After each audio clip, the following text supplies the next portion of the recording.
کرک گزارش بده. موقعیتم قربان. حواستو کاملا جمع کن.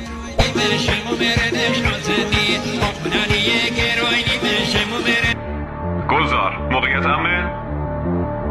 یه نگهبان توی برجکه. دستور چیه؟ مسیر رو امن کن. دریافت شد. کاپیتان الان میرم توی کارش.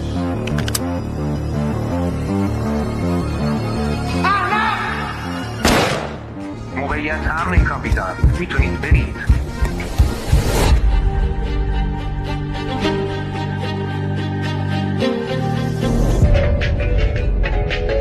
خب طبق نقشه که ما گفتم شما پیش برین. چرا اون وقت؟ خب چاقک با نقشه ما پیش نرو، بیا با این ور برو.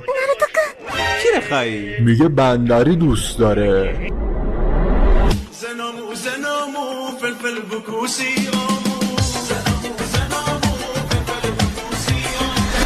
داشتم میگفتم باید